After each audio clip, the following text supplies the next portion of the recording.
नमस्कार मेरे प्यारे साथियों, आप सभी का स्वागत है गवर्नमेंट एजुकेशन में। दोस्तों, इस वीडियो में हम राजस्थान सब इंस्पेक्टर का भी एग्ज़ाम हुआ था और इसमें जो है वो साइंस के क्वेश्चन पूछे गए थे, वो हम यहाँ पर डिस्कस करने वाले हैं। बहुत ही आसान से क्वेश्चन जो है आए हुए थे, तो आई होप आपके सभी जो है वो क्वेश्चन सही होंगे। और चलिए तो हम देखते हैं। बाकी के जो मैथ्स के और रीजनिंग के क्वेश्चन हैं वो हम अगले वीडियो में देख लेंगे कि किस तरीके से क्वेश्चन पूछे गए थे। तो देखिए, यहाँ पर पहला क्वेश्चन यहाँ से साइंस से क्वेश्चन पूछा गया था, तो जो कि मनुष्य की लाल रक्त कणिका यानी आरबीसी जो कहते हैं, उनका जीवन काल पूछा गया था कितना है। ऑप्शन है 80, ऑप्शन बी है यहाँ पर 120, और ऑप्शन सी है यहाँ पर 130, और ऑप्शन डी है यहाँ पर 40। तो आप सभी को पता होगा जो कि आरबीसी जिसे हम बोलते हैं, इनका जो कार्यकाल होता है, जीवन कार्यकाल जो होता है, बात की जाए तो 120 दिन होता है। ओके, 120 दिन होता है। अगर आपसे डब्ल्यूबीसी का पूछी जाए, डब्ल्यूबीसी का जो कार्यकाल होता है 2 से 4 दिन तक रहता है।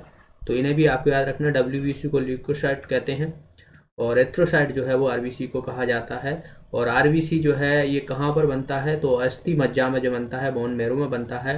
और प्लीहा प्लीहा जो है वो इसको आरबीसी का कब्रिस्तान कहा जाता है। आरबीसी का कब्रिस्तान कब्रिस्तान कहा जाता है, ठीक है, प्लिया को। तो ये सभी आपको याद रखना है, आपके आने वाले एग्जाम के लिए बहुत ही इंपॉर्टेंट साबित होंगे।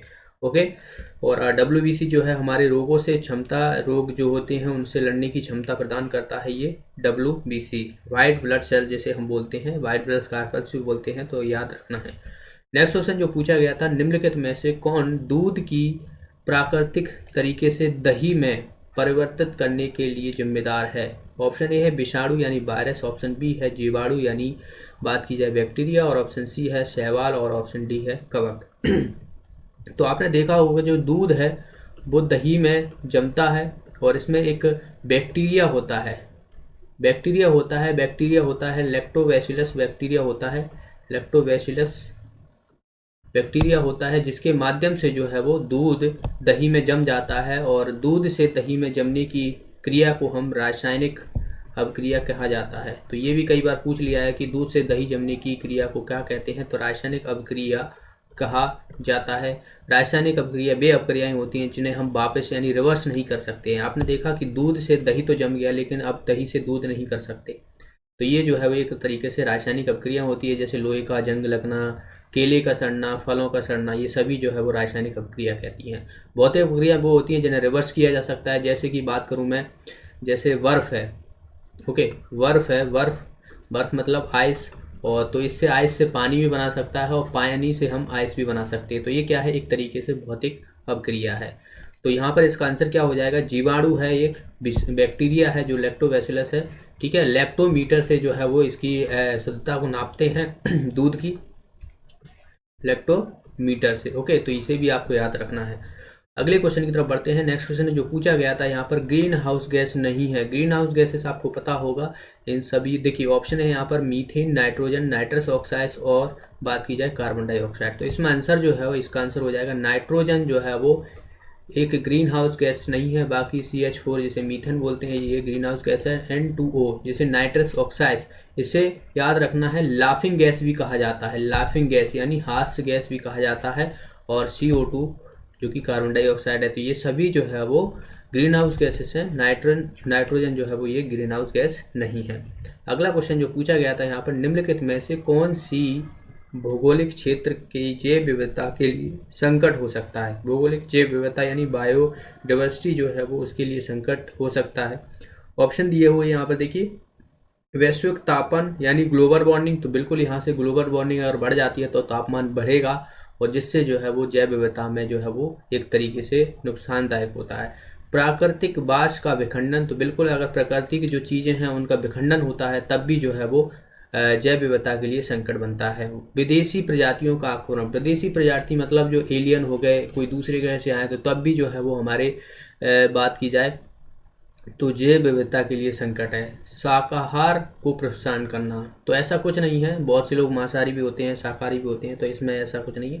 तो इसमें जो आंसर होगा हमारा पहला, दूसरा, तीसरा यानी थर्ड ऑप्शन जो है इसका आंसर होगा। ओके, अगले क्वेश्चन की तरफ बढ़ते हैं। नेक्स्ट यहाँ पर, भारतीय कोविड-19 वैक्सीन कोविशील्ड और बात की जाए कोवैक्सीन को संग्रहित करने के लिए आवश्यक ताप कितना है।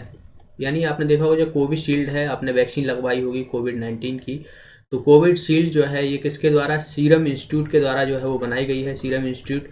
और वहीं हम बात करें कोवैक्सीन जो है ये भारत बायोटेक के द्वारा बनाई गई है, भारत बायोटेक के द्वारा। तो इसका तापमान पूछा गया है कि कितने तापमान के अंदर जो है इनको रखा जाता है, तो ये रखा जाता है 2 से 8 डिग्री के बीच में। तो इसका आंसर हो जाएगा हमारा बी ऑप्शन। नेक्स्ट क्वेश्चन जो पूछा गया था यहाँ पर, बुलेट प्रूफ जैकेट बनाने के लिए सर्वाधिक सामान्यतः प्रयुक्त किए जाने वाले पदार्थ कौन सा है।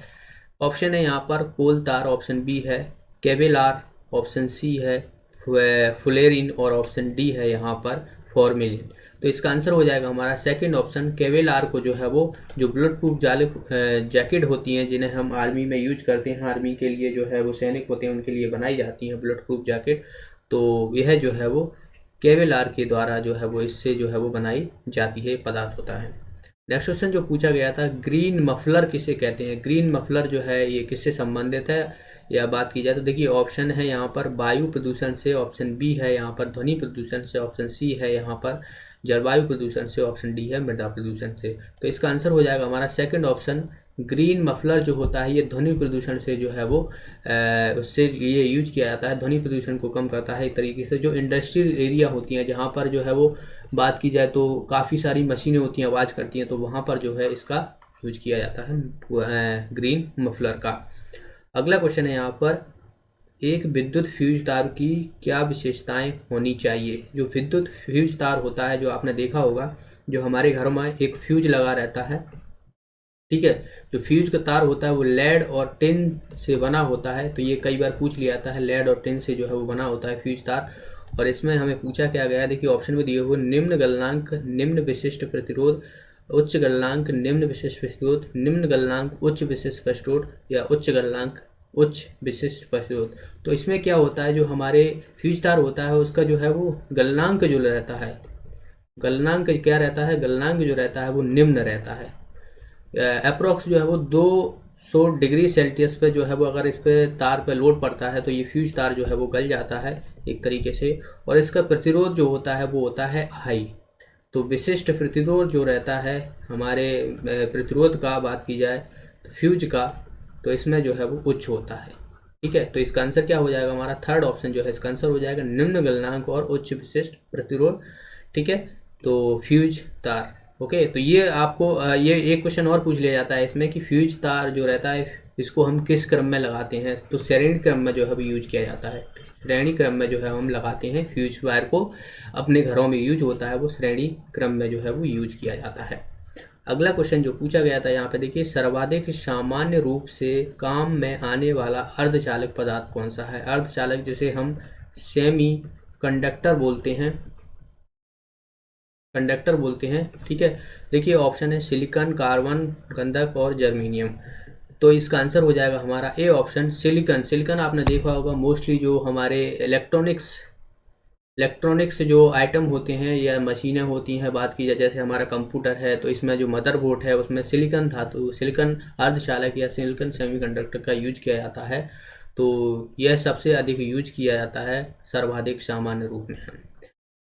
ओके, तो ये क्वेश्चन थे सामान्य विज्ञान से या बात की जाए साइंस से संबंधित प्रश्न थे। बाकी अगले वीडियो में हम मैथ्स और रीजनिंग के क्वेश्चन डिस्कस करेंगे जो आपके आगे आने वाले एग्जाम के लिए काफ़ी हेल्पफुल रहने वाले हैं। तो वीडियो को अच्छा लगा तो वीडियो को लाइक और शेयर जरूर करना, और मिलते हैं अगले वीडियो में। तब तक के लिए बहुत बहुत धन्यवाद।